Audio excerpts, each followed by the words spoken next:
So please join me with the Pledge of Allegiance. I pledge allegiance to the flag of the United States of America and to the republic for which it stands, one nation, under God, indivisible, with liberty and justice for all. Please remain standing as we bow our heads in prayer. Heavenly Father, we come here tonight as a diverse group of people you've given each unique gifts and abilities, but we share a common bond, and that is our passion and our love for this place, this great city of Vista in North County. Help us, Lord, tonight to share those visions of where we see this place to be, and where there is diversity, see a common path. We pray, Lord, that you be with all of the members of the city council, the mayor, as they use their positions to act wisely, and discernment to make the decisions that are needed to take us to where we need to be as a city. We thank you, Lord, for all of the city employees who work so hard on our behalf, and all of the first responders, the fire, the police, who put their lives at risk daily to keep this place safe and us free from harm. Help us, Lord, together to work together and to see this vision take place and to continue in its greatness, the place of City of Vista. In Jesus' name we pray. Amen. Amen. Thank you, Pastor. In accordance with the Brown Act, I'd like to announce that as a result of convening simultaneous meetings, the members of the Buenos Sanitation District will receive compensation of $147.75 for the district meeting pursuant to the Buenos Sanitation District Ordinance 2006-1. We have approval of our agenda by our City Manager, Patrick Johnson. Thank you, Mayor. There are no changes this evening. Okay, and we didn't have a closed session today, so we won't be reporting on that.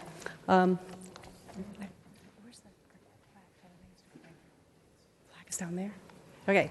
So with that, we're going to do a presentation. We have a presentation of a California Main Street Award to the Vista Village Business Association. So is Don Hine? Did I see Don Hine? There he is, right there in the front row. Hello. And Jeffrey Frankel, the new Executive Director of VVBA, to join me at the podium down here.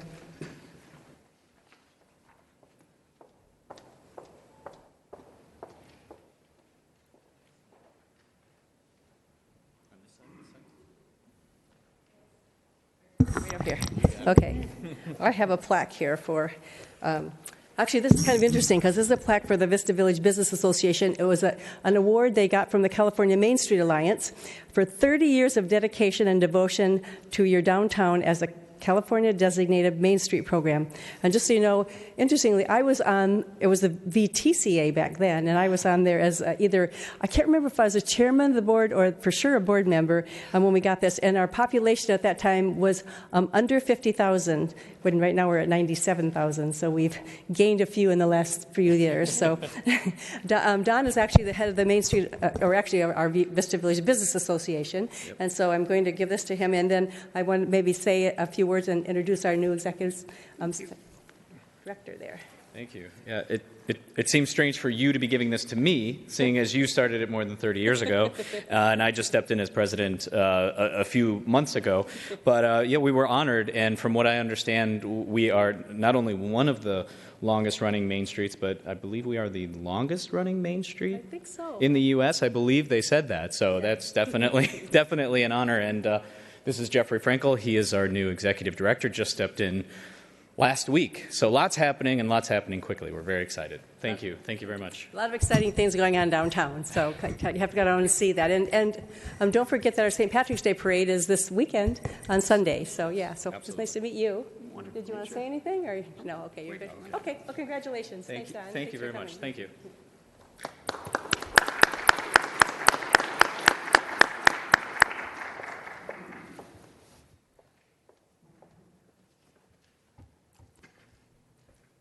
Okay, and with that, we'll move on to our consent calendar.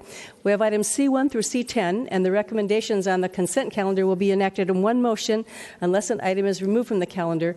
Any member of the public can remove an item by submitting a request to speak card to our clerk secretary, and items removed from the consent calendar will be considered immediately following the adoption of the calendar. And I do have one item pulled, C10, which is the item regarding the it's a traffic calming on Lupine Drive. So we have that one item pulled. Are there any other items that the council would like pulled, or are we just Okay, then I would consider a motion. I'd make a motion for the balance of the consent calendar. I'll second that. Okay, please cast your votes.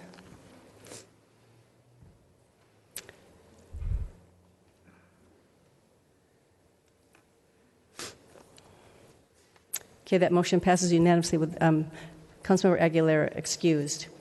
Okay, so then the next thing we're going to do is have item C10, and that will be, Mayor, we have Sam Hassenen, our traffic engineer, presenting the report for us tonight. okay, thank you.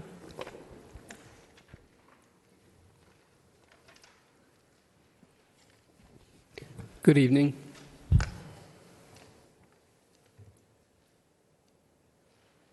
So just to give a little bit of background on this item, Traffic Common in Lupin Hills. The street has a long history of speeding complaints. And then on a previous round, the city installed some signage and striping and markings over the years to help reduce speeds. The Sheriff's Department provided and continues to provide enforcement. However, residents continue to express concern with speeding. And several months back, the residents submitted a petition in support of an always stop at the intersection of Lupin Hills Drive and Thibodeau Park driveway. We have a little bit of a mumbling going on here. I think because we see it up there, but we don't see it on our screens down here. I don't see it on mine either, actually. Oh, you don't see it on yours either? No. Okay. Do you want to wait, or shall we? Okay. Oh, there it is. Do you see it too? Yes. Okay. Okay, now we can go. So, as I mentioned, we had a support for an always stop from majority of residents in the area for the intersection of Lupin Hills Drive and the Thibodeau Park driveway. And so we took the proposal to the Traffic Commission in September 2015. However, several residents attended the meeting and expressed strong objection to the proposal. So the Traffic Commission directed staff to reevaluate and develop alternatives.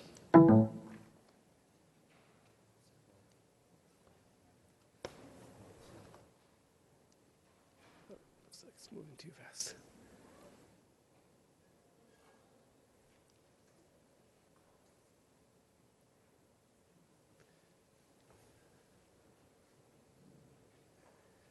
Well, we'll talk about this slide. So we collected some data on the street at two spots. One was at 1216 Lupin Hills Drive. The traffic volumes was a total of about 2,200 vehicles a day. The speeds measured as the 85th percentile speed, which means 85% of drivers were going at or below that speed, was 38 miles an hour in both directions. And then another spot was Lupin Hills Drive, just east of Countrywood Lane East. Traffic volumes were about 2,500 cars a day, and the speeds were pretty similar. Eastbound was 36, westbound 38.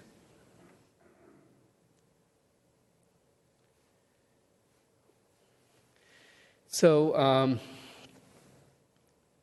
we held a neighborhood meeting on November 2nd, 2015, to gain input on the above proposal, which is, I think, was the slide. Okay. Looks like it skipped it. Okay, so we collected data, we reevaluated the street, and we developed a traffic common plan consistent of the following elements. The first was a raised median between 1182 and 1188 Lupin Hills Drive. The second was an always stop control at the intersection of Lupin Hills Drive and Countrywood Lane East. And third was a traffic circle at the intersection of Lupin Hills Drive and Chaparral Drive, the combination of which would result in traffic calming.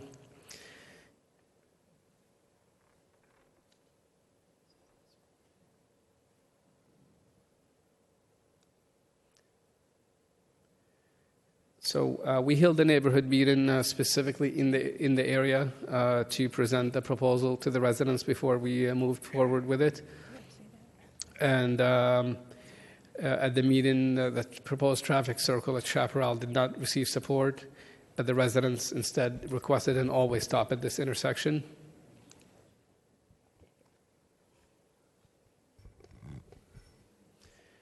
The residents also did not express strong support for the raised median, but many suggested the installation of digital display driver feedback signs.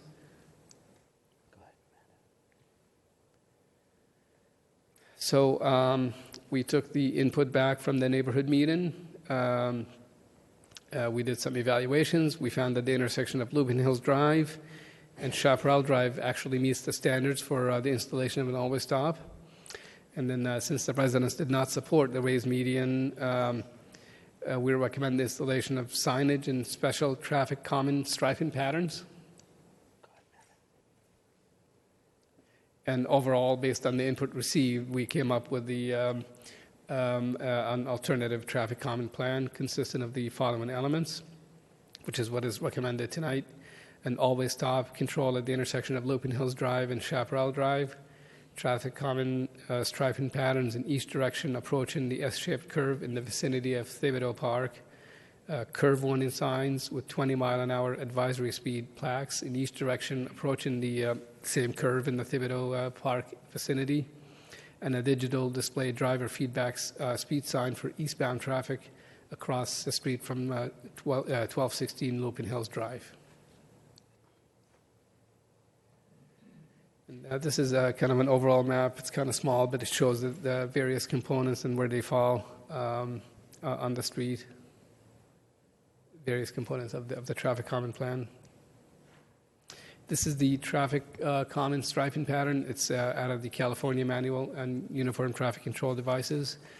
And it's basically, it's sort of like tick marks that decrease in the spacing as you drive along the street. So they give the visual illusion that you're going faster, so they should result in a traffic common effect. And this should be in combination with the curve warning signs. These will go. And this is the summary of the recommendations.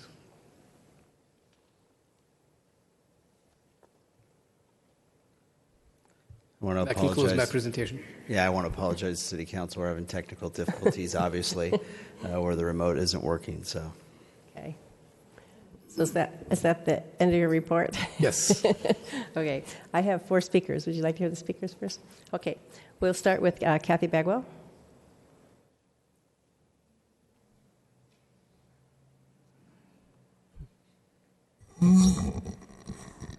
Good evening, Mayor Ritter and council members. Yes, my name is Kathy Bagwell, and I reside in Shadow Ridge Greens, which is a community right adjacent to Chaparral and Lupine Hills. First, I would just like to once again thank Mr. Husseinin and the engineering department. They really listened to our concerns and took them back and worked on this project, and we were very pleased with the fact that also the Traffic Commission approved it at their last meeting. The traffic along Lupine has definitely increased since I moved in 2008, as has the speed of the traffic. It's, as you could see, there are S-curves along Lupine, which are also present dangerous situations. The sight lines are challenging. The traffic coming east on Lupine, they frequently are turning left to go over to Thibodeau and often don't even put on their turn signals. So that intersection is very, very busy and very challenging. So we really much appreciate, and I won't belabor, but obviously the community is in favor and would really appreciate and respectfully request that you approve this proposal. Thank you for your time. Thank you. Tom Leitner.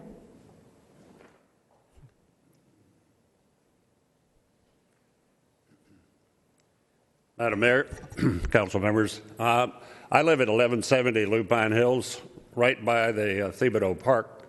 I've been living there for 22 years, and speeding has increased over the years, and particularly since Melrose Drive was open. And it's been my experience and observation, and I've talked to the city manager several times over the years, asking for more frequent patrols. And when the patrols occur, even if they're done on an irregular basis, in other words, they're not there every day at 2 o'clock or 3 o'clock when the schools are out, but at random, that tends to slow the traffic down for a period of several days after that. People are more cautious. There is, as you noticed from the engineer's report, a tremendous flow of traffic flowing to the east because people use that as a shortcut over to 78.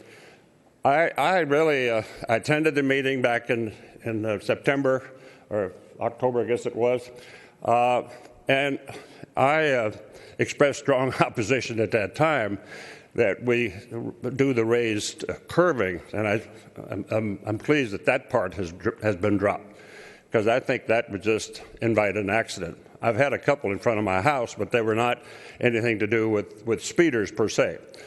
The four-way stop, I think, is just.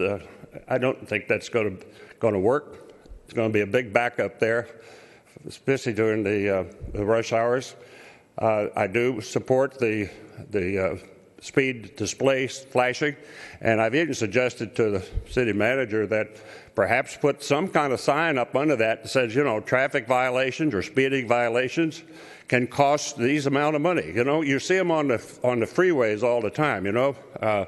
Talking on the phone is what, $540 or whatever it is. We ought to do the same thing. Tell the people what the penalties are for speeding on that particular street. So bottom line, I think that increased patrols, and I know that's a budget problem, but if it's done prudently, and I think within the cost of having a patrolman out there a couple of times a week, I think it would help a great deal. The meeting when I went to, there was only 2 of us from Lupine Hills Drive who were there for the meeting. The rest of them, I don't know where they came from. So I'm not sure who's behind, doing all of the measures that have been proposed. So that's my position. And in some, I don't think the four-way stop's going to help, but I do support the flashing light and more patrols. Thank you, Mayor. Thank you, sir. Peter Willer.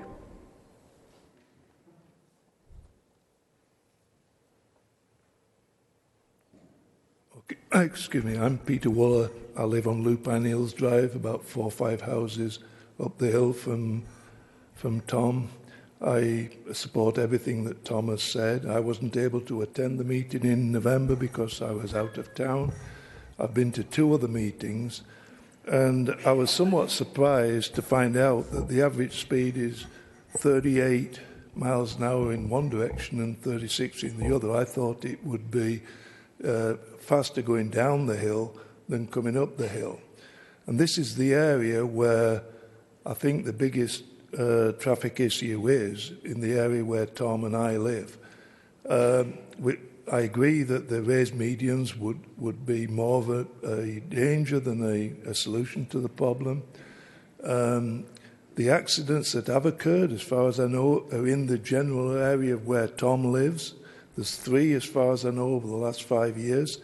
I'm not aware of any accidents in the area of Chaparral where you're proposing to put the stop sign. The stop sign was originally going to be put in at the park, which would have been a terrible place to put it. It was then moved down to Countrywood, and I'm not sure why it was moved from Countrywood to Chaparral. I was ridiculed at the last meeting because I've been saying since I've got involved in this that I sit outside at the front, I'm retired, watch the traffic go by, and my observation is 90% travel at a reasonable speed. It's the 10% that are the problem. Now, in my judgment, 25 miles an hour is slow. My wife drives that. I tend to go more like 30, maybe even a little faster. If 85% average or at 38, then maybe 25 is not a reasonable speed limit for reasonable people. But we need to be able to stop the people that speed. My understanding is we had a similar issue in Altadena outside Los Angeles, and we were told we'd have to raise the speed limit from 30 to 40 for the sheriff's department to be able to do their job and stop speedsters. I don't know whether that's true, but that's what we were told. We were against it, and so it wasn't done. But there is a stop sign at the entrance to Stonegate. I can't just remember the name of the street, which is about the same distance from where the issues are now for where the Chaparral stop sign would be. That hasn't obviously had a significant effect. The speeds are similar. So putting a stop sign in in my judgment, will not ease the issue. Thank you. Thank you, sir. Dick Cook.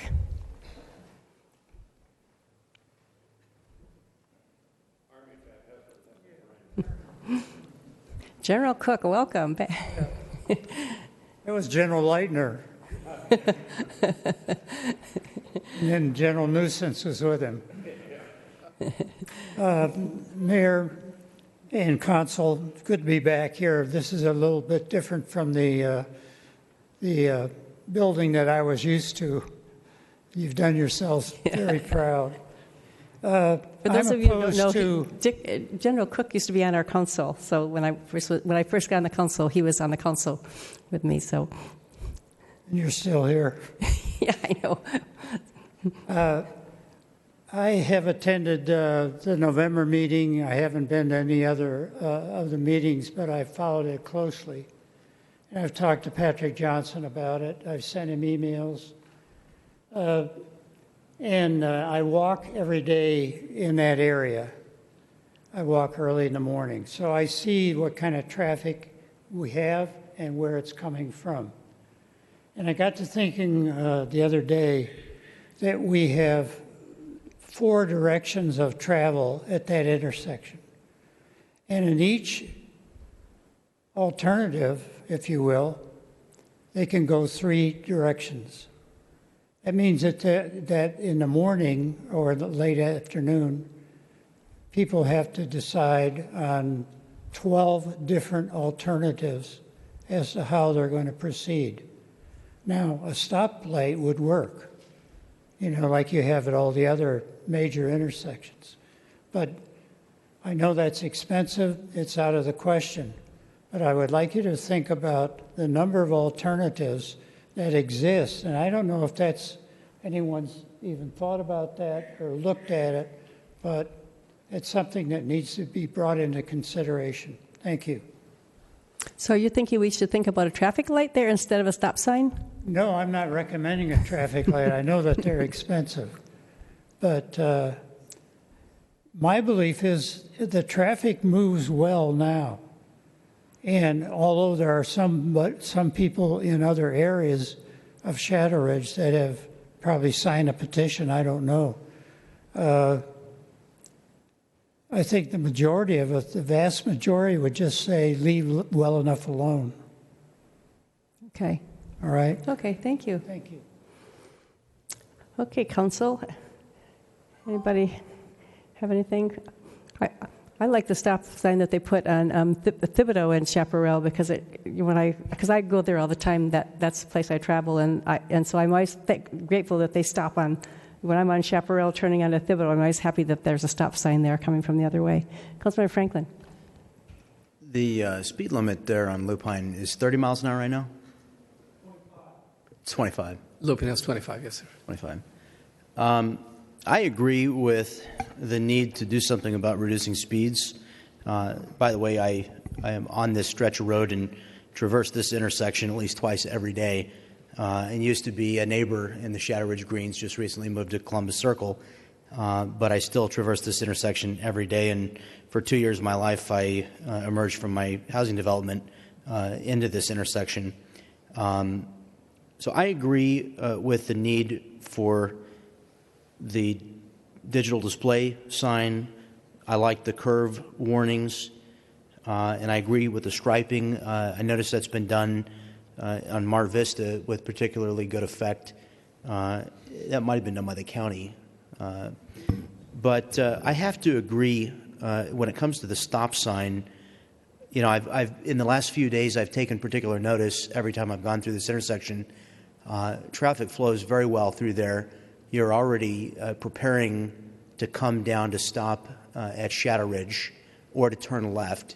I would say there's almost no through traffic on Lupin Hills to go there to, like, say, towards the Optimist Club. Almost all the traffic is preparing to turn onto Shadow Ridge or to turn on Chaparral.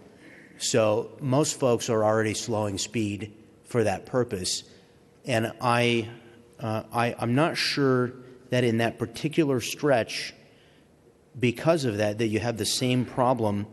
And I'm not saying I was for or against, but the stop sign, when it was proposed at other locations, would have been in greater proximity, I think, to the higher speeds, and I could have better understood the argument. But looking at that intersection and thinking about the stop signs, and I agree with a lot of the stop signs we've added recently, but we're adding a number of them. This one, I am not certain that I can really see. I really like the other tactics in this proposal, but I am not sure about the stop sign, and I'd have to agree with some of the comments that were made tonight.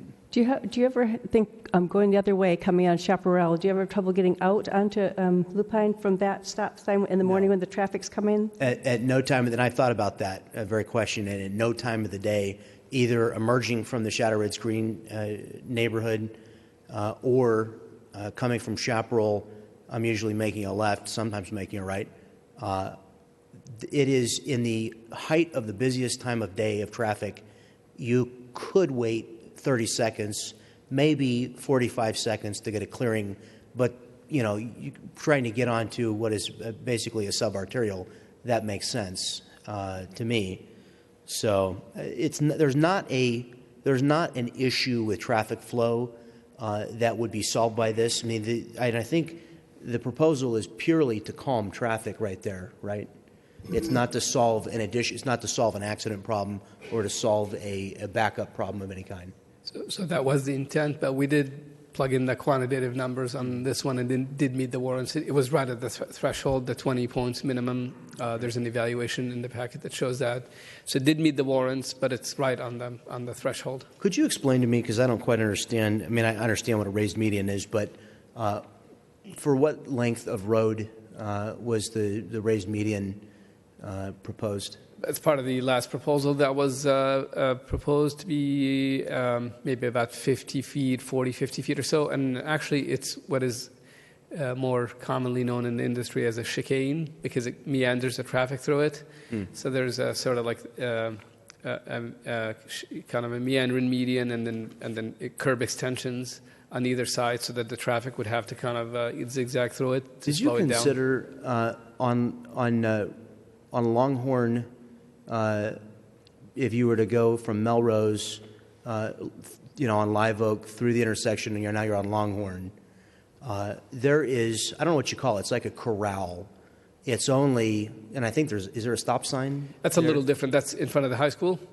It's right in front of the high school. Yeah, that's what the POP has. That's like the curb extensions, and that's more like a refuge median, pedestrian refuge median, because there's a big pedestrian movement through there. But it does have stop signs also. It has the effect of narrowing the roadway, sure, and corralling traffic. And you kind of have to, as you approach it, you kind of have to prepare to steer through that. Anything like that, something that we could consider as a way to calm traffic through there? We could, sure. That would fall short of building a traffic circle, would probably be a lot cheaper, and you wouldn't necessarily need a stop sign. Just the act of having to steer between a more narrow corral for 8 feet gives the driver sort of an obstacle of sorts. You could design it in such a way that it wouldn't cause a collision if somebody hit it. But is that something that would have been considered there? We haven't considered it specifically there, but you think anything like that would be logical to consider, or? We'll have. I mean, it could be considered. We'll have to look at the geometrics and see how it might work. Here's what I'd like to propose. I'd like to propose to move forward with everything but the stop sign and to understand whether that's effective, and then if we still feel the need to act to fix the problem, then we could move forward with the stop sign. And also, I had asked. And we weren't quite sure about the installation of the sign temporarily. The city manager had said there might be some legal reason why we couldn't install it temporarily to determine the effect. Is there some state law that prevents us from temporarily installing to observe the effect? A stop sign? Yeah.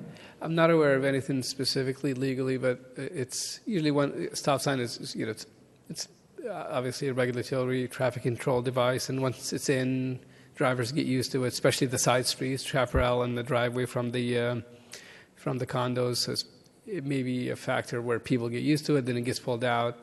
That maybe drivers have gotten used to it, and there might be also, I think, there was a lot of support for the stop sign from the condos. I think we might hear quite a bit if we put it in, take it out. So yeah. Well, didn't we agree to reapproach the stop sign on Shadow Ridge Drive at what is it? Is that at Live Oak? Live Oak. Yeah, didn't we agree to reassess that one? We did. That was within I think 3 months or 6 months, and we did, and we brought it back, and it was still remained in place, obviously. Right. So we've done it before. We've installed with a commitment to reassess before. That's an option. Yeah. But anyway, I think I'd like to see all those other measures go in, and then assess the effect, and then ask whether or not we need to proceed with a stop sign. That's my comments. I would second your motion on that. But I also have another speaker that just came up, so would you want to hear them? Okay, Roger Free.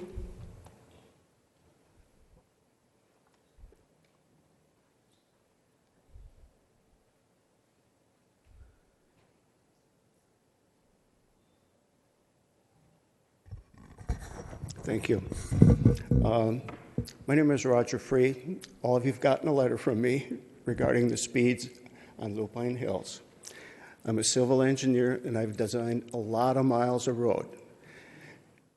And I can tell you that the people coming out of the greens into that intersection, they're on the inside of a horizontal curve. Now, when it was designed, it was probably designed for a 25-mile-an-hour speed limit. And the people are going faster. They're going a lot faster, especially if you're going straight through there. And because of the sight distances are so bad, it was probably designed for 25 miles an hour. But if you're going, like the average is 38, and that was probably around the S curves. But this here is a large radius horizontal curve. They're going faster. So the people coming out of the greens are having a really hard time. And if they get out there, they can get broadsided with no problem. They can get T-boned. I think that a four-way stop is in order, or something, or a traffic circle, which was presented at the meeting in November, and the people didn't like it. I like what Sam did. I liked what he did before, the one before that. But if we can get anything, it's going to be a benefit. Thank you. Thank you, sir. Councilmember Rigby. Oh, Deputy Mayor Rigby. Thank you, Madam Mayor. I have a question for you on, I think we all got the same email from a constituent that talked about state law regarding stop signs. And I think somewhere in that email was the question as to whether or not we could put in a stop sign as a speed deterrent. Can you address that particular topic? There's nothing in the law that dictates where a local agency puts a stop sign or a stop sign control. And in this case particularly, it met the standards that we follow anyway. So it's not purely just for the speed, but it actually did meet our quantitative criteria also. But there's nothing specific in the law about it. Okay, thank you. I just wasn't sure about that because that comes up a lot. There might be a recommendation. Actually, there is in the California Manual on Uniform Traffic Control Devices, which is the standard we follow, sort of like the suggestion type standard that should not be used for speed control, but there's nothing legal about it. So we put the stop sign on Shadow Ridge at Live Oak, and I know that some of the residents had talked about using it as a speed control, but also the main point was for residents to be able to traverse from Live Oak onto Shadow Ridge. Has there been any indication as to whether or not that's been effective as a speed control device? We studied it, sometime after we put it in. I can't remember the exact period. We saw a reduction in speed in one direction, actually.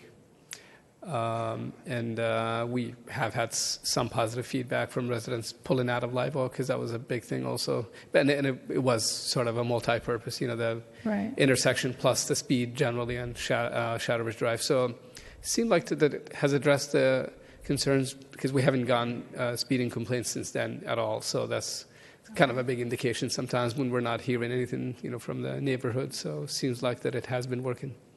Okay, thank you. And then another question I have for you is I'm looking at this Exhibit 7, 12 of 14 in the staff report, accident experience, and it shows in the recent 3-year period there have been 0 accidents and any special conditions, 0.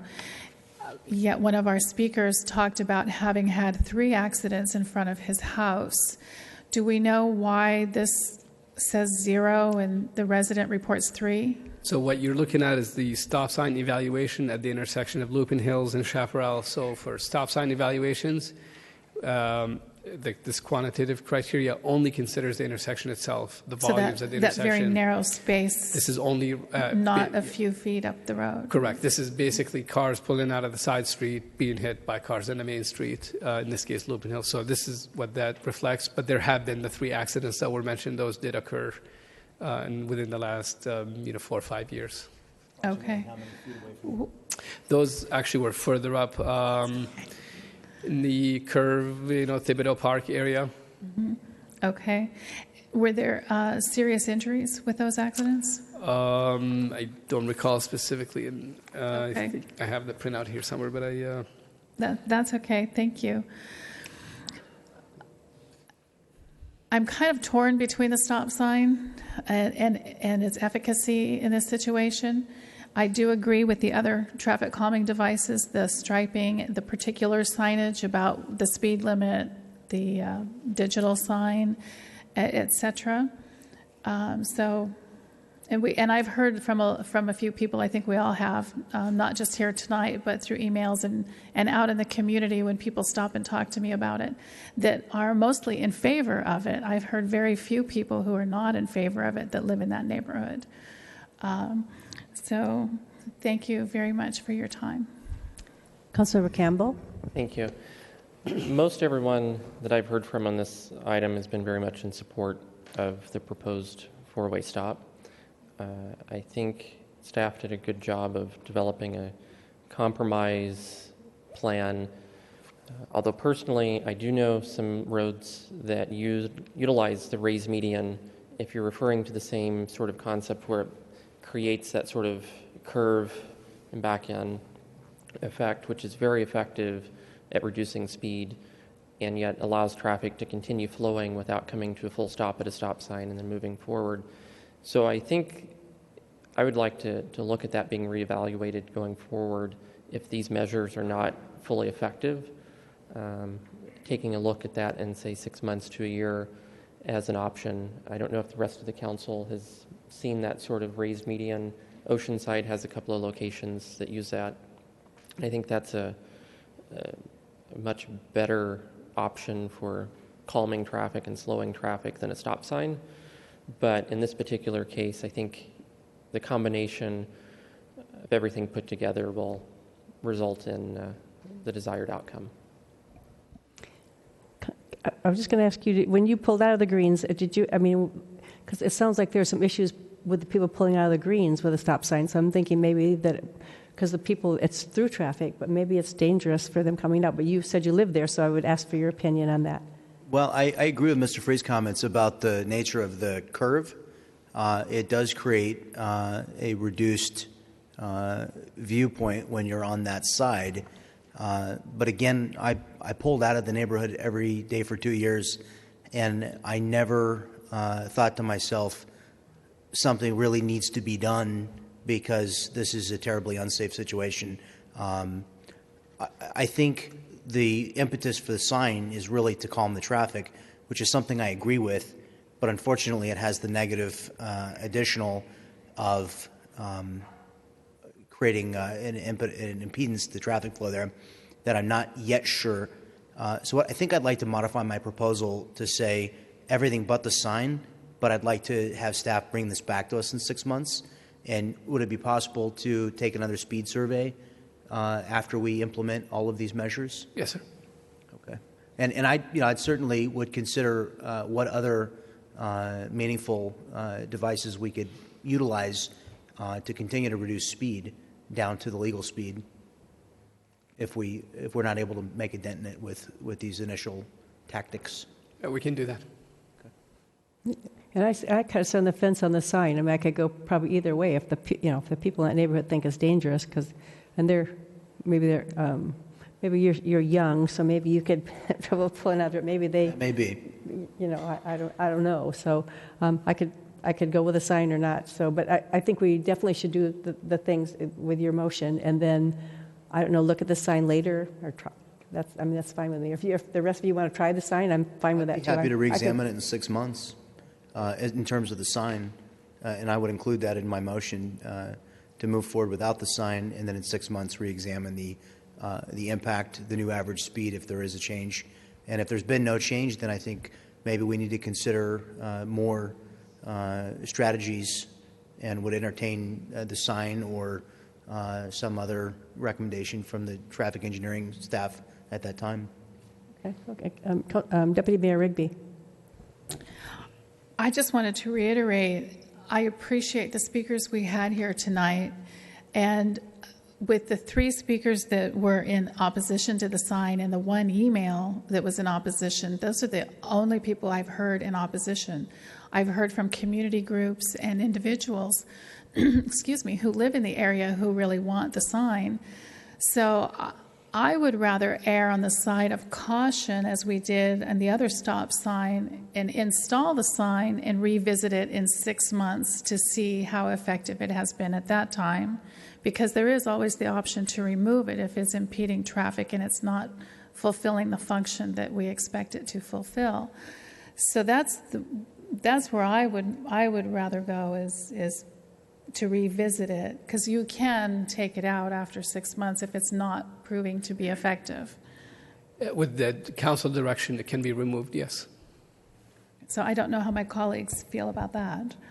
Councilmember Campbell, we'll see what he says here. I'm going to agree that I would prefer to install it as a comprehensive package now and reevaluate in 6 months the effectiveness.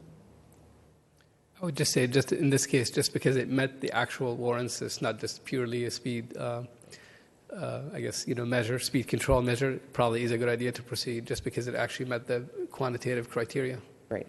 I forgot to add that part in. I was just looking over the criteria. It did meet the criteria for a stop sign independent of all the other potential reasons for installing the sign relative to the other traffic calming measures. Okay, Councilmember Franklin, you want to change your motion at all? Well, the only other argument that I wanted to make in favor of waiting on the stop sign is we're installing 5 traffic calming techniques and devices, and I would hope that those will have an effect that will begin to achieve the desired result. And so, I think there's an ability to measure the effectiveness of those 5 tactics after they're installed and determine whether or not we've made an impact. As we've seen with other stop signs, once they go in, they tend to become permanent. And people do adapt, and I'm sure I would too. But I don't think, because there haven't been accidents there, I don't think that there is a desperate safety need for the sign. And so in order to continue to make, remember when we got our survey of the citizens, the flow of traffic through the city was one of the big issues. So in the name of keeping traffic moving, it seems like a worthy thing to do to put these 5 measures in and then reevaluate the speeds that people are traveling after the 5 measures and then determine whether we want to come back and do more. So I guess I'm not convinced it's all about just the speed. I think part of it is about that intersection and having, people pull out of the greens and pull out of Chaparral. So I'm not convinced that it's totally just about the speed. I think it would help the speed, but I think because it meets the warrants, that maybe it's more about 50% speed and 50% maybe the safety of that intersection. I know there haven't been any accidents, but I can see that with that, coming out of there, it might be blind. I don't know. So that would be my thing. Oh, I got more. Deputy Mayor Rigby. Thank you. I do have another question. I'm so sorry. I'm going to go backtrack and try to nail this one down. the question about there have been no accidents at this site in this very, very small space of the universe where this intersection is, but there have been accidents a few feet up the road. And the gentleman who spoke commented that they were not necessarily as a result of speed, if I recall the comment. Do we know what they were caused by? They were caused by speed, and they were the solo type, crashes where people losing it basically and running into objects on the side of the street. So they were too fast around that curve, and that's where they crashed into a wall or off the road or light poles generally. The poles. Yes. Okay. Thank you. I guess back to Councilmember Franklin. I just wanted to point out briefly, there's at least a fifth of a mile between the intersection and where those accidents occurred. Maybe a quarter of a mile even? About a fifth of a mile? Yeah, maybe a quarter of a mile. Yeah, there's a pretty substantial distance between where the intersection of the stop sign is proposed and where the accidents occurred. Yeah, and the potential for crashes, of course, is there just because it is demonstrated that there's speeding on the street. The intersection just has been spared. Of course, the likelihood is not exactly known, but just because of the volumes, that potential is there. And there are quite a few left turns off of Chaparral that potentially conflict with left turns onto Chaparral. But the volume also pulling out of the greens is pretty low, but that's really where kind of the biggest issue is, pulling out. But I think just the small amount of volume is probably why we haven't had the crashes, but the potential is there.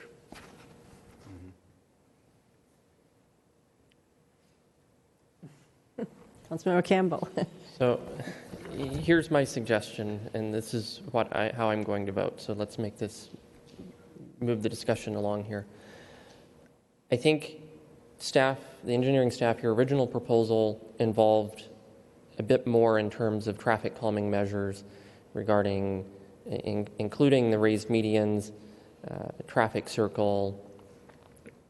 That would have far more impact for traffic calming, in your opinion, I imagine, than what's currently being proposed. That was the intent, to have series of physical traffic calming devices to kind of just calm the whole street, but that really just did not receive the positive feedback when we had the neighborhood meeting.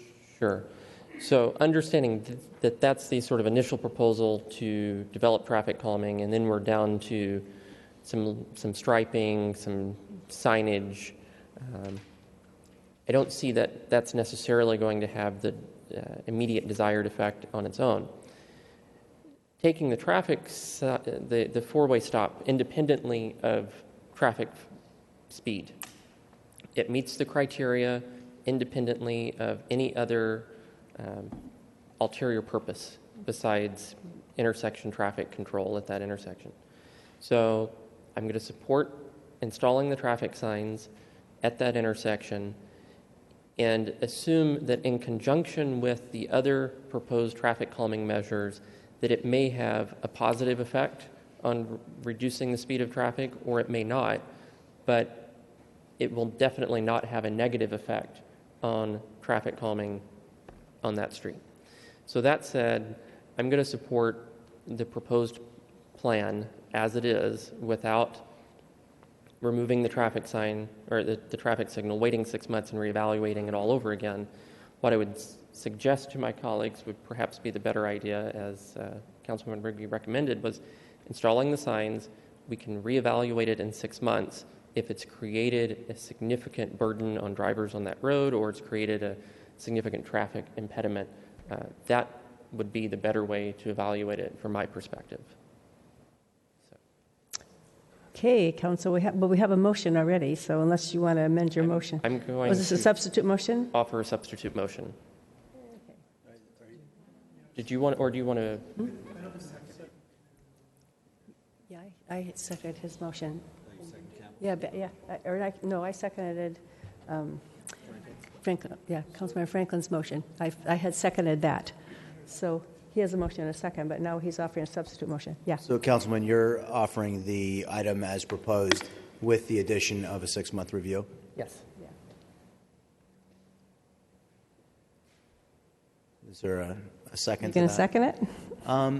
I would prefer, because, I mean, we've lived under the, I mean, I've been driving through this intersection for 7+ years. We certainly could take our time with ratcheting up our tactics here. I'm really content with adding the 5. I'm not opposing the sign. I'm just opposing it at this time because I'd like to see the impact of the 5 initial tactics, and then we could come back and continue to add. But I think we have a tendency not to, we have a tendency to not change things. And I think once the sign goes in, the sign's there, even if we come back to it in 6 months. I mean, let me just ask you this. If we come back in 6 months and we haven't changed the average speed, do we take the sign out? If all 6 tactics have failed to reduce the average speeds, would you agree to take the sign out? Are you asking me? Yeah, I mean, I'm asking the council's opinion. I mean, if the sign is just a calming tactic and it does not achieve the desired result, then would you be willing to say the burden that it places on drivers in slowing and impeding traffic, would you be willing to reduce that impeding burden? Well, I look at it as 2 separate things. I'm looking at it as the sign is one thing. It isn't really the thing that's going to slow the traffic down so much as the other things that they're doing. So I'm looking at it as 2 separate issues. So I agree that it's really 2 separate issues with the potential benefit that installing the 4-way stop would have a positive effect, or it may not, on the traffic calming. But I do think that when we come back in 6 months and reevaluate it in any event, that it may be necessary that we evaluate some of the original proposals from the engineering department regarding raised medians or other physical traffic calming measures at that time. And I think from the purely taking the traffic sign separate, the stop signs, it meets the criteria to be installed independent of any other purpose. So there's probably a lot of intersections that meet the criteria, but we don't necessarily. Well, do you want to separate it then and make it 2 separate motions? Sure. How about we go with this if we motion could, and then why don't we divide the question? Let's divide the question. How is that? Sure, that sounds good. Okay. So I'll move that we in place the first 5 you tactics. Have the original motion. Yeah, without the stop sign. Okay, and I seconded that. That's the original motion that we went with. Okay, so how about we vote on that? Terry, you owe us $5. Motion passes with Councilmember Aguilera excused.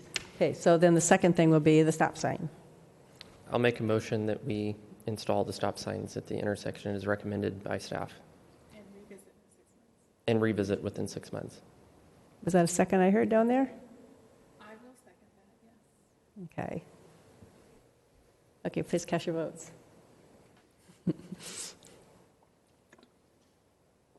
Okay. Oh, it passes 3 and 1 no vote and 1 excused. So, okay. So now we're through our consent calendar.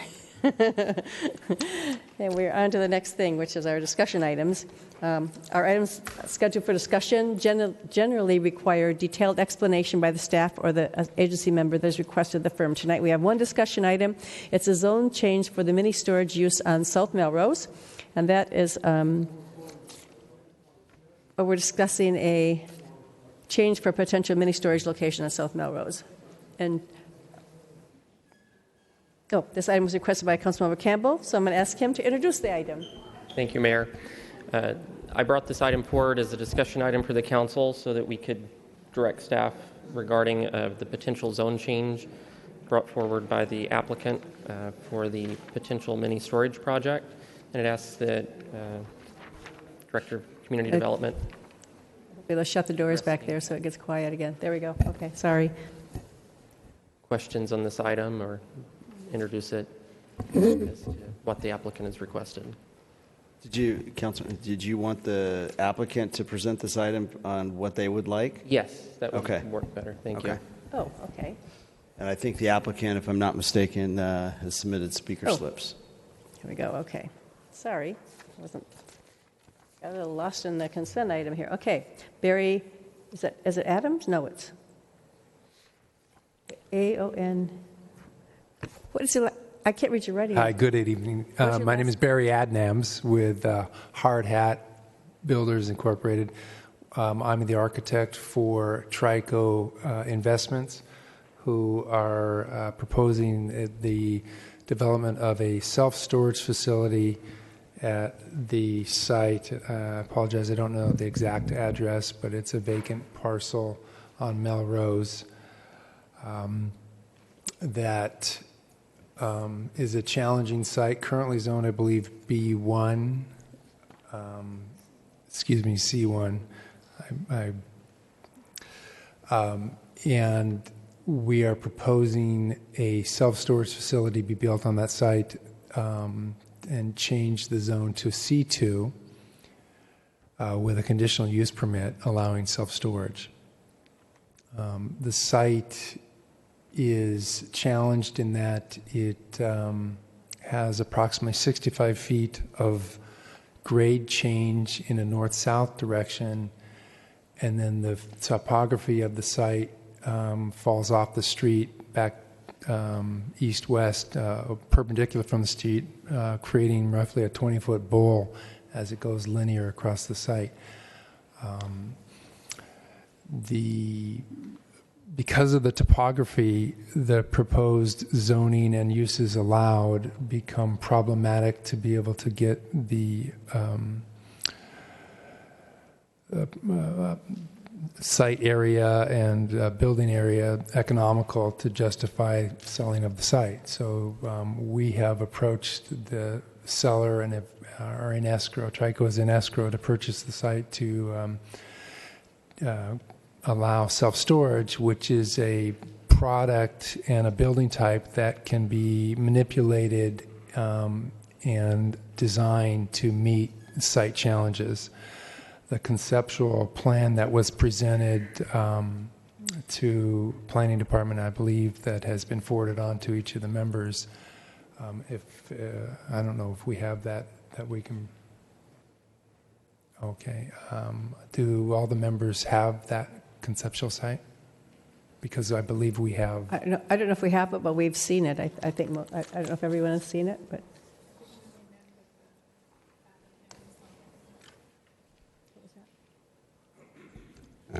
I met with the applicant who showed the designs at the time.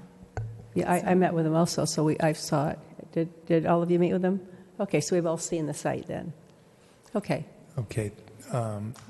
So that was a conceptual plan to start the discussion about the possibility of a zone change. The goal was to be able to develop a site and a project of high quality that had minimal impact from the street frontage, but still was able to create enough square footage to make the site economical to sell at the selected price. The benefits are obviously developing a site that is currently vacant and challenged to get the highest and best use. It can be designed in such a manner that it is least impactful from the residents to the adjacent property and can look attractive from the street. The use provides a use that is in demand by the community relative to self-storage. We are, as we indicated in one of the initial discussions, open to a variety of suggestions that staff or council might have relative to the type of architecture or site planning. So I know the developer is here, Mike Rolfes with Trico Investments. If you have any additional questions, or I'm certainly available to answer any more questions as well. And we do have the graphic of the site plan if that is helpful for. Okay. Councilor Campbell, did you want to say something? Or?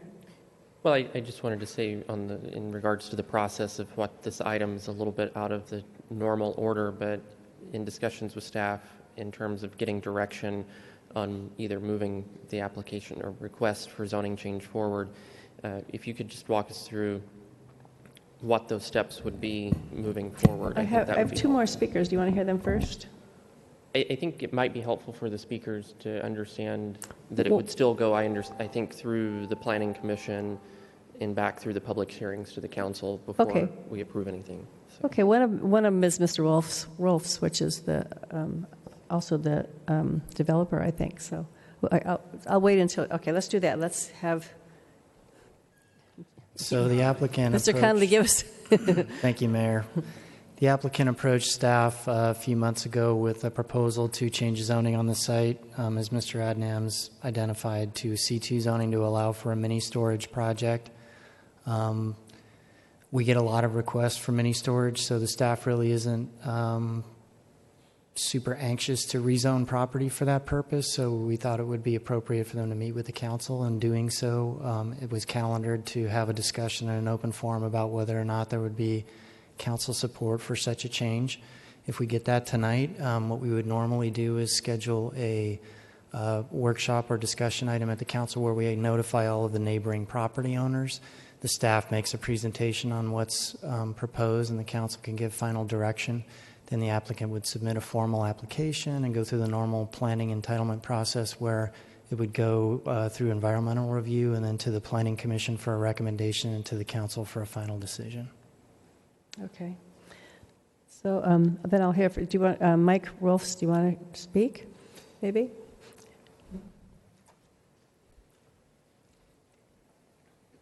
Thank you, Mayor, Councilman. My name is Mike Rolfs, and I'm with Trico Investments. And I think we've spoken to all of you. We are seeking approval to put in the self-storage facility in there. I asked our architect to try to design a project that was that fit into the neighborhood, that was conducive to the environment, and that fit well. That current property has been on the market for over 3 years. They've struggled to sell it because of the unique topography of it and the challenge that site really presents to make it economical for really any type of development. What's unique about the self-storage itself, it's that we can mold it kind of into the grade, and it doesn't have the same types of requirements that a typical C1 development would have with parking and circulation and those types of things. So we're really able to take a kind of a functionally obsolete site, in our opinion, and really provide a benefit to the neighborhood and turn something that would be hard to develop into a viable, attractive project to fulfill a need within the neighborhood. One of the things this project will also do for the neighborhood and the community is when you have high density apartments and things where you have a lot of outside storage or a lack of storage, it really tends to help facilitate clean up some of that visual people's things that you have outside on patio covers and things. So we're seeking your support, and I'm here to answer any questions that you may have. Thank you. Okay, thank you, sir. Stephanie Jackal.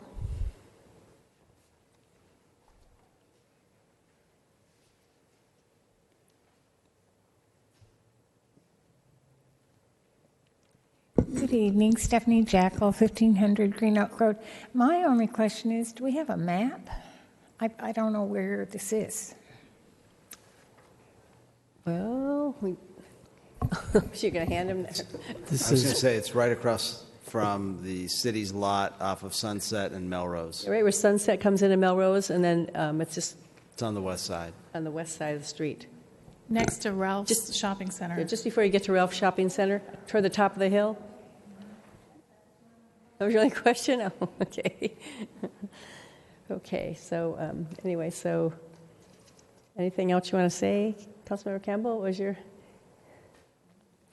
Oh, Deputy Mayor Rigby, I see. She has... Thank you.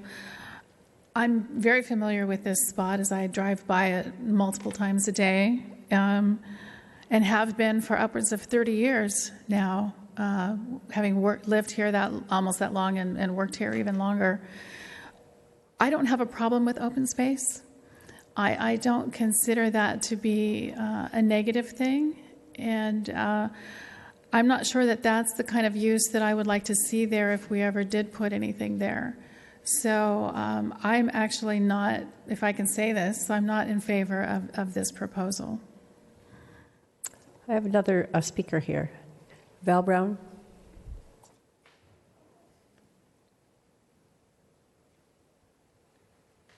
I'm sorry, I'm not sure if I know the right order on this. And I saw this item come up, and I'm just curious about zone changes in the general plan.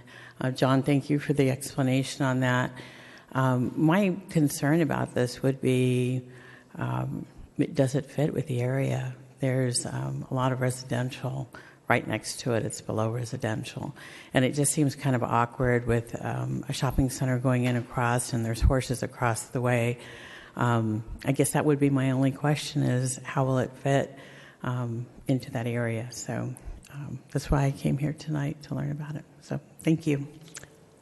Currently the zoning is industrial or commercial? C1 commercial. C1, so retail. I, in my mind, I want to think what other things you could build there. So I would think, maybe like an office. I mean, whatever it's going to be, it's going to be commercial. So, it backs up to, even though it's backs up to the housing there. So if we left it alone, it could be like an office building maybe, or have gas station, a gas station there, or a little shopping center of some sort. There's enough room for, if they build it at one end, there's enough room for parking places down there. But it's, so I don't know. Mr. Conley, was there a prior site development plan that was approved for this site? We did process a site development plan application a few years back for an office building there. It was for about a 20,000 square foot office building up in the northern portion of the site where it's larger, with about 84 parking spaces that stretch down the linear portion of the site. There were issues with traffic impacts that required off-site payments that the developer was not willing to make, so the project was never built, but there was a project considered there for an office use. So would there still be charges for traffic thing there? We would have to just pay our traffic fees that we've adopted since then. Okay. Okay, Councilmember Campbell. I'm going to go along the lines a little bit of what the mayor is saying, which is this is zoned C1. This is not zoned open space that is owned by a property owner who is intending to sell it or develop it or do something with their property. It is zoned currently for C1, which would allow for retail or a gas station or an office building, which would be much more impactful to the surrounding residential neighborhood, in my opinion, than the proposed self-storage, which would generate far less traffic pattern on a daily basis. So my feeling is that it is a very difficult site to develop. If you look at the site, it does have elevation changes, it has grading challenges, and our parking standards for commercial office space create a challenge for developing the site, as would it for a retail site. So personally, I would rather see a retail site where you would create more jobs and more sales tax revenue, but it does have some negatives attached to that, which is the site doesn't have enough parking, so you're going to have a challenging parking situation, and it's going to generate substantially more traffic going in and out of the site than a self-storage unit facility, which is, in my opinion, and I think statistically generates a very limited amount of traffic. So from the surrounding community's perspective, we can leave it C1 zoning, which is going to allow for potentially a more impactful project if they can figure out how to make it work, or they pay the impact fees to build that sort of project. Or we can go through the process, which is going to still require a zone change, and then the project is separate from the zoning change. So that's still going to go through the standard process of design review, project approvals, going through staff. This is just a conceptual idea.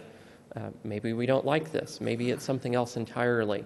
Maybe the Planning Commission says, redesign the site and reconfigure it, and that's the product we get at the end of the day. But I think from the city's perspective and the residents around the site's perspective, moving forward with a project and allowing a use that has substantially less negative impact on the community that visually fits within the community there at that site and allows the project property owner to utilize their property is a win-win for everybody involved.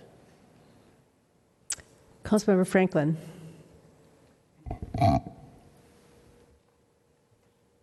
So we've just had one office building proposed there in the last 3 years, and It was maybe 7 or 8 years ago. It was a while back. That's the only proposal I'm aware of. I generally agree with what Councilmember Campbell has said. I would love to have retail there. I would love to create jobs and sales tax. I'd love to add useful services like a gas station. We don't have a lot of gas stations in that area. However, I can see that the site is challenging, and I also agree with what Councilmember Campbell said about any kind of commercial. I mean, a gas station there is going to create lots of in and out traffic. Almost any other commercial purpose is going to create more traffic, I would think. Office building may not create as much traffic, but certainly any kind of retail. Now, the staff had indicated that they thought that we should hold out for a retail purpose or another conforming purpose. But,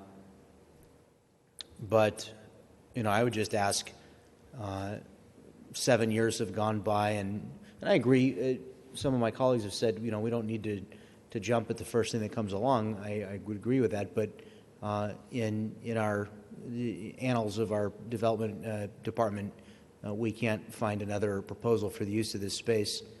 And I would agree with the comment that was made. The owner can't be expected to hold their property open and vacant for the pleasure of others. It's their property, and they have a right to use it in some manner as is economically benefiting to them. And I appreciate the developer has been willing to consider whatever design changes that the council might have. I'm still open to comments and thoughts from the community on this.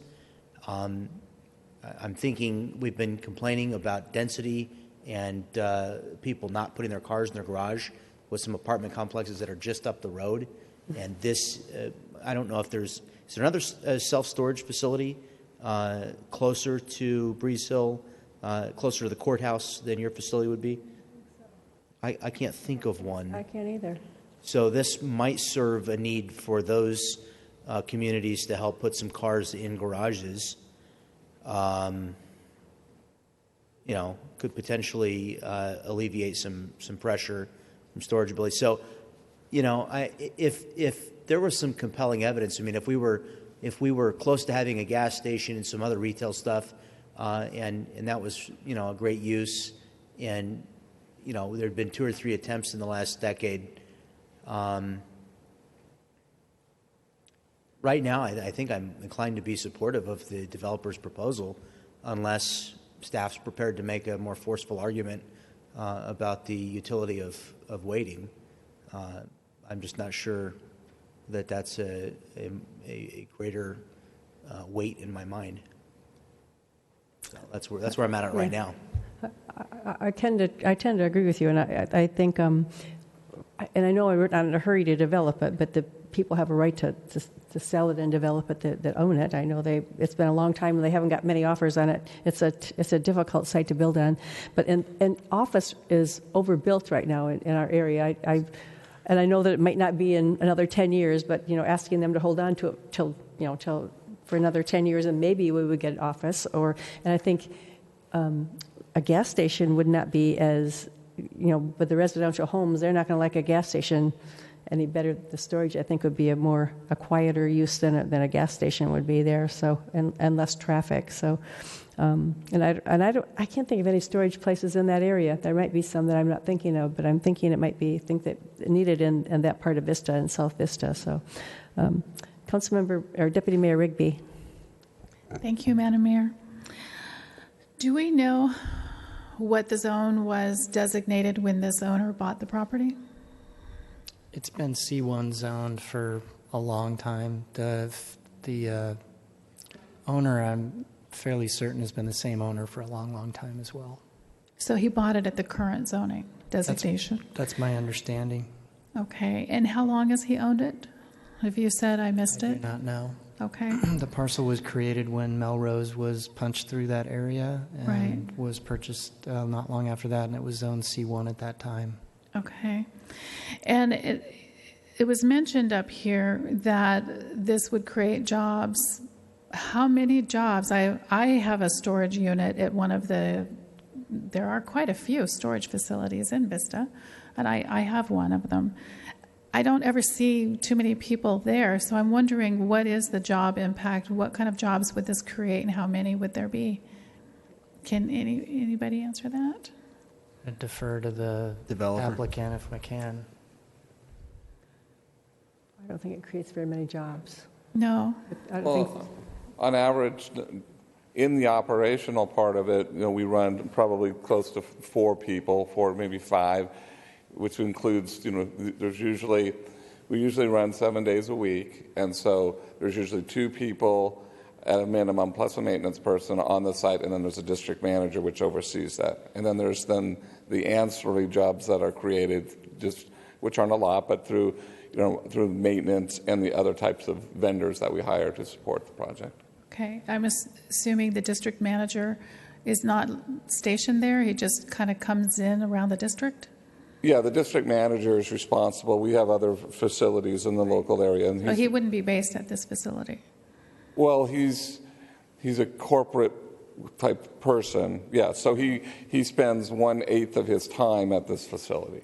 Okay. Thank you. Okay. And the question about whether people would, empty their garages and put their stuff here, that might or might not happen. But one thing to think about is if part of the problem with people putting all of their stuff in their garages is that they have 2 and 3 families or extended family members living in their apartment, that would indicate to me that they're probably not going to be able to afford the $140 or $150 a month to rent one of these storage units. So I'm not sure how much, that would really help that particular situation. And my comment about the open space was in response to a comment made to me that it's been vacant for so long, we have to find something to put there. And I don't subscribe to that philosophy. I don't think we should just go putting anything someplace just to have something there. I think that the owner who bought it at this zone designation, and it's been a while, I grant you, but that doesn't mean that we won't find something that will be able to go there. And I'm just not convinced that this type of a facility is what we need in that particular neighborhood. So I just wanted to say those comments and ask that question. Thank you. And thank you for being here. I appreciate it. Okay. I guess Councilmember Campbell. Yes, the question for staff is, do you need a motion on this item to get direction or consensus from the council? If there is consensus from the council, we will schedule it as a discussion item and notify the surrounding property owners within 500 feet as we normally would, and get final direction. Okay. Thank you. Okay, with that, we will move on. I'm sorry, Councilmember Franklin. I'm sure I'm going to get slapped down because this is not the right time to say this, but I'm taking increasing objection with this 500-foot thing. It is nowhere near, it's not reaching out nearly far enough to solicit enough interest and notifying enough people. I think that we should seriously consider reaching out farther. I don't know, maybe, 1,500 feet, 2,000 feet. I think 500 feet is, this is not with regard to this project, this is with regard to all. I'd like to agendize that, by the way, so we can talk about that, because I want more input from the community, not less. So does staff have direction on this item, or do you want a motion on this? I have direction. Thank you very much. Okay. Okay, so we ready to move on then? Okay, the next thing is public hearing to receive testimony regarding a proposal to amend Chapter 1220 of the Municipal Code and Chapter 18.52 of the Development Code regarding signs during election periods. So, the public hearing is now open, and the Director of Community Development and Engineering, Conley, will introduce the item. Thank you, Mayor and Council. As you mentioned, this would require an amendment to 2 chapters of our code, Chapter 12.20 of the Municipal Code, which controls signage on city property and within the public right-of-way, and Chapter 1852 of our Development Code, which controls signage on private property. The proposed amendments relate only to temporary signs placed during election periods. The direction was provided by the Council in January of last year to change our timeframes for posting those types of signs. So additional temporary signage is permitted on public and private property during election periods, which is defined in the code. It's currently called out as 30 days prior to an election and 10 days after, where signage can be posted in addition to what our normal requirements are. The amendments that are proposed would change the time frame to 5 days earlier to install signs and 5 days earlier to remove. So you'd have 35 days prior to an election and 5 days after to remove the signage. And then all associated signage within this election period time frame would be regulated the same. Outside the election period, during normal times of the year, within the residential zone, you can have one sign not to exceed 4 square feet in size. It can be posted on your private residential property. In the commercial zone, there's no temporary signage allowed. And in the public right-of-way, there's no temporary signage allowed. During the election period, within the residential zone, you can have an unlimited number of such signs, not to exceed 16 square feet in size. Within the commercial zoning, same thing, on private property, not to exceed 16 square feet. And within the public right-of-way, you have an unlimited number not to exceed 6 square feet in size. Their footnote to that is they're not allowed in medians, on trees, and light poles, street signs, or anywhere that would conflict with directional signage or other utilities, and it would require the fronting property owner's consent. So with that, staff recommends the changes to the code. It reflects only the time frame, as I indicated, 5 days prior, 35 days prior, and 5 days after the election. And it would change the 2 sections of the code I mentioned. And that completes my staff presentation. Thank you, Mayor. Okay. I have one speaker. Do any of the council members have questions for staff before the public testimony? No? Deputy Mayor, is that from last time that you were on there, or is it this time?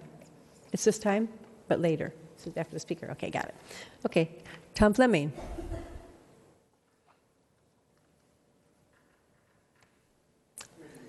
Hi, Tom. Good evening, Madam Mayor and council members. I just had a couple of questions. Why the change? What's the deal with the change? If it is to include the time where the mail ballots would be involved, this doesn't extend up that far. You're not really changing any of your times. You still have 40 days that you're looking at on these signage. I think the signs all look hideous anyway, up and down personally, even though those involved have to do it. I just think the whole thing.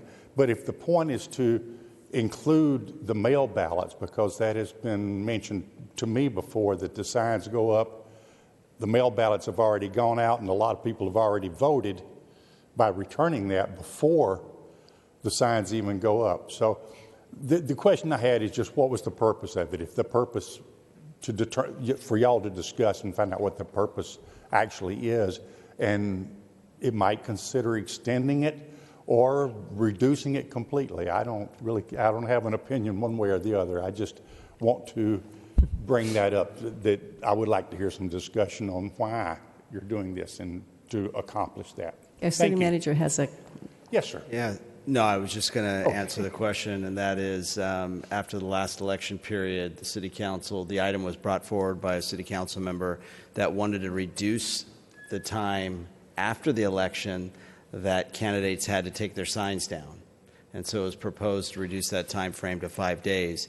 In the course of discussion among the city council, it was agreed that it would be reduced by 5 days on the back end, and on the front end, 5 days would be added to the 30 days. So that was how it resulted. And we're bringing it forward now as a result of the election that's coming up. Okay. Deputy Mayor Rigby. Thank you, Madam Mayor. Thank you for that recap, Mr. City Manager. And thank you for the report. This was something that we discussed a year ago, and that we voted on that to bring this back and make that change. And with that, I would close the public hearing, move to close the public hearing, and adopt this recommendation as presented. Thank you. A second.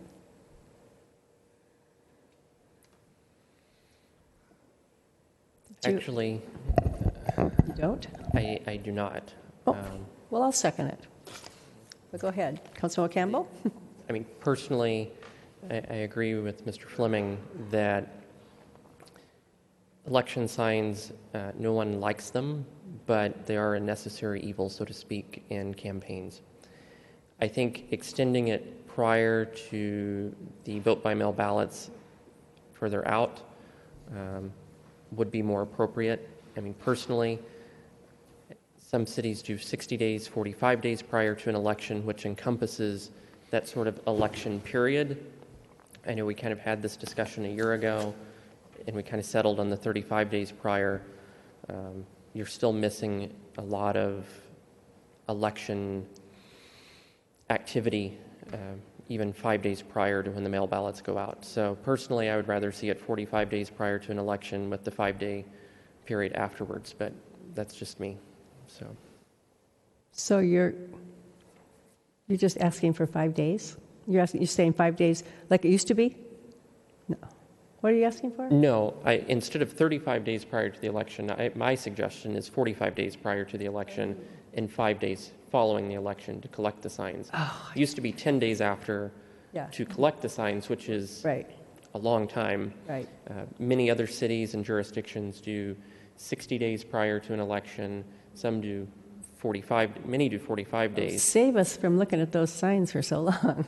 Well, a lot of people do vote right away when they get their mail ballot, and name recognition in local elections, school board races, water board races, those play a big difference. That may be the only exposure they have to that candidate's name, and it does create a more fair electorate environment to allow additional time for non-incumbents in those races.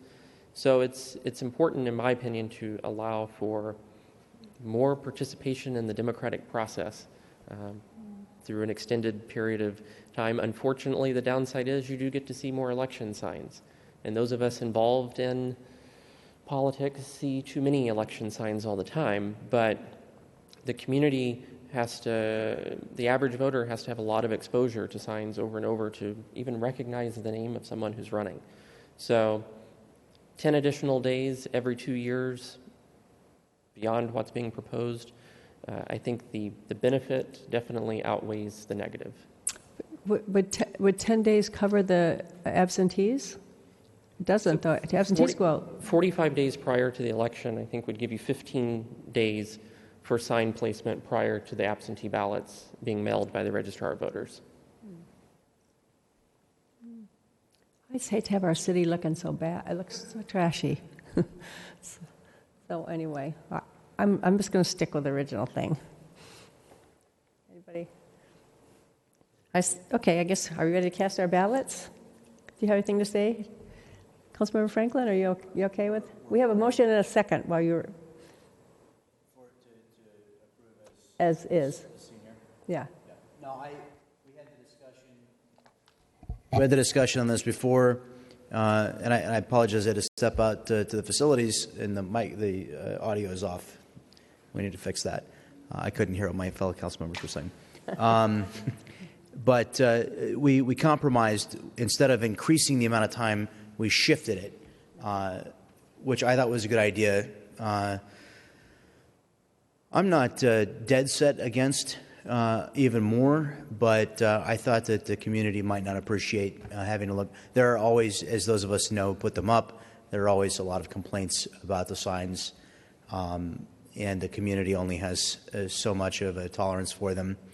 And they are one of numerous tactics that candidates use. So I'm happy with the proposal. I think we kind of crafted a compromise and all came to a common thinking on it at the time. That's been some number of months ago, but I still generally inclined to support it. Okay, in that case, cast your votes, please.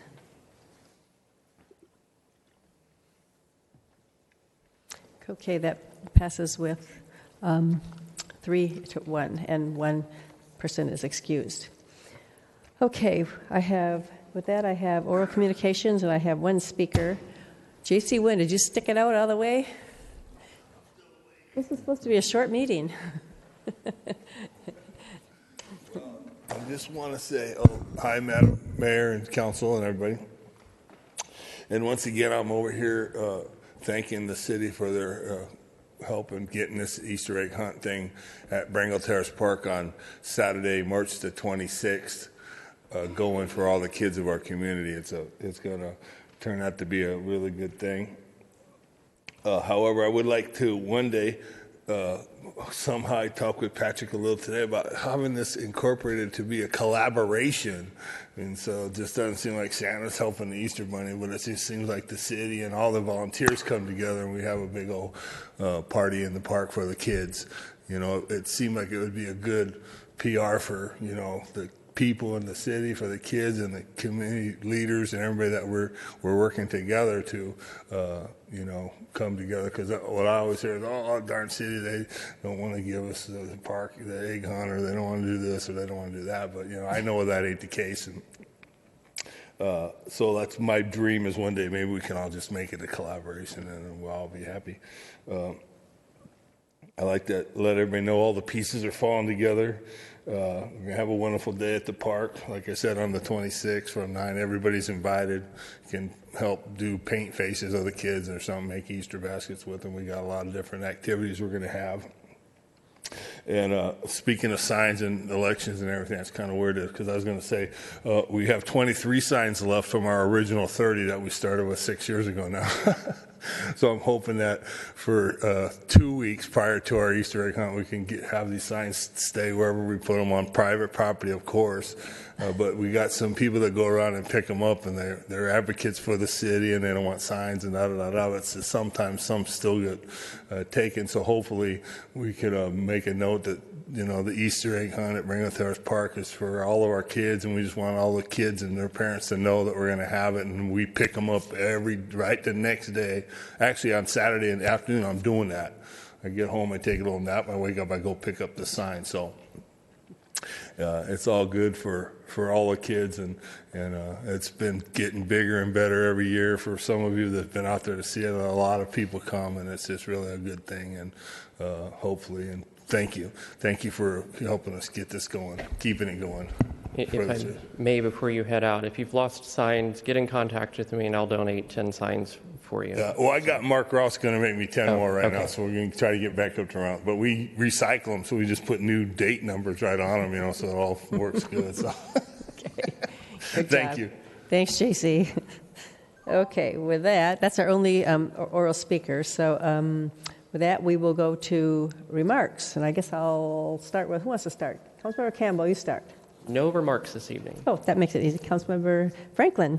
No remarks. Deputy Mayor I've said that for 2 years, so I can't get it off. Deputy Mayor Rigby. Thank you, Madam Mayor. The first thing I want to say is I want to say thank you to staff again for all the work that you do, not just for us, but for the community. And just in the past week, I have had 4 different community members come up to me and tell me what a great job staff is doing and how responsive staff is. In one particular instance, a call was made regarding a downed tree, and staff was out there that very afternoon, and she just couldn't talk enough about how fabulous that was. So thank you for the interest that you take and the passion that you share with us for our city. I appreciate that very much. I just wanted to report that I did attend the State of the County address down in Balboa Park last week. It was very interesting from a North County person perspective. Today was the Encina Policy and Finance Committee, and I'm the chairperson of that committee. And it was our first committee with our new general manager in attendance, Michael Steinlich. And I just wanted to say out loud that so far that transition from one general manager to the next seems to be very seamless. He, of course, has been there for a long time, and he fits in very well. And I look forward to working with Mr. Steinlich in the future. Also, I attended last week the workshop Caltrans hosted down in San Diego on the new Cycle 8 projects. And there is $10 million that the state received from the federal government for projects that not just for highway but also for local roads. And the Cycle 8 application call will go out in April. We have until the end of July, I believe, to apply for any of these funds up to $250,000. And I didn't see anybody else from the city, so I brought home a bunch of papers that I will pass on to anybody who wants them to talk about what the plans are and the application process. And I also wanted to say thank you to staff who took me on a tour of the pump stations for Encina. So I've been on the board now for a year over there, and it really helps a lot to see these facilities up close and personal when we're talking about the projects. And I know that we tried to schedule this months and months ago, and we just had to keep rescheduling, but thank you for getting that for me done. I appreciate it very much. And happy St. Patrick's Day coming up next weekend. So that's all I have. Thank you.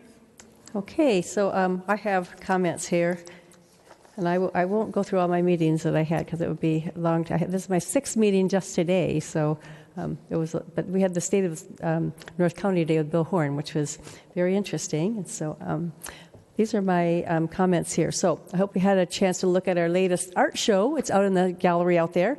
It's for it features Vista Unified School District middle school students art, and it'll be there until April 7th. And so, and our North County St. Patrick's Day Parade and Festival is this Sunday, March 13th. I will be on the fire engine waving at everyone. Hopefully it doesn't rain. It's supposed to rain Saturday, I think, not Sunday, hopefully. So that would be, hopefully have a nice day that day. The free festival includes a street fair, live Irish music, and kids' activities, and it runs from 10 to 4. And the parade begins at 11. So information is available at vvba.org. A citizenship class is being held next Wednesday, March 16th from 6 to 7:30 at the Vista Library. Classes are conducted in English, and all materials are free. Everything you need to know to pass the citizenship exam. Information is available at sdcl.org. And I just wanted to make a note of the fact that United States flags at city facilities are at half-staff by the order of the President in honor of the recent passing of the former U.S. and California First Lady, Nancy Reagan.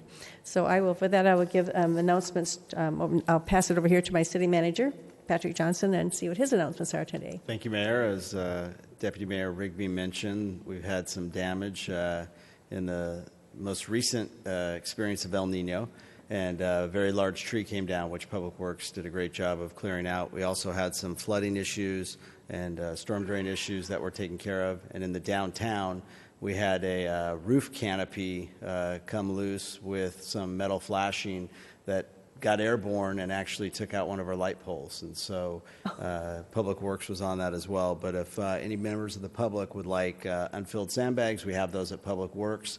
You can go to cityofvista.com and get more information. Also, the Wave Water Park is hiring for the summer season. No experience necessary. So if you know anybody that's interested in a job at the Wave Water Park. Do they have to know how to swim? Well, yeah, sorry. No experience needed in terms of having a job before. But yes, you do need to know how to swim and have life safety experience. We do on-site training. So we take care of a lot of that, but yes, you should be able to swim in doing that job. But the wavewaterpark.com is where people can go.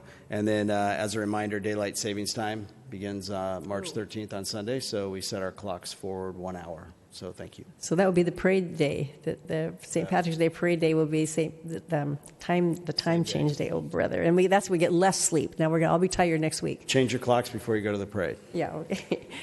City Attorney Daryl Piper. I have nothing this evening. Thank you, Mayor. How about our Assistant City Clerk, Amanda Lee? No comments. Okay.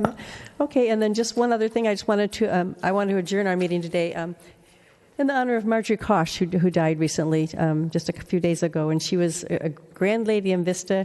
She was involved as a docent at the Adobe, and she was incredibly supportive of the Boys and Girls Club, where her husband, John Kosh, was actually the first president of the board there at the Boys and Girls Club of Vista. She was also involved in Vista Historical Society, part of PEO, Philanthropic Education for Women organization. She just did a lot of things in Vista Women's Club. So she just was very active in Vista, and so she'll be very, very missed by a lot of people. So I just wanted to adjourn our meeting with her and our thoughts. So with that, we are adjourned at 7:11.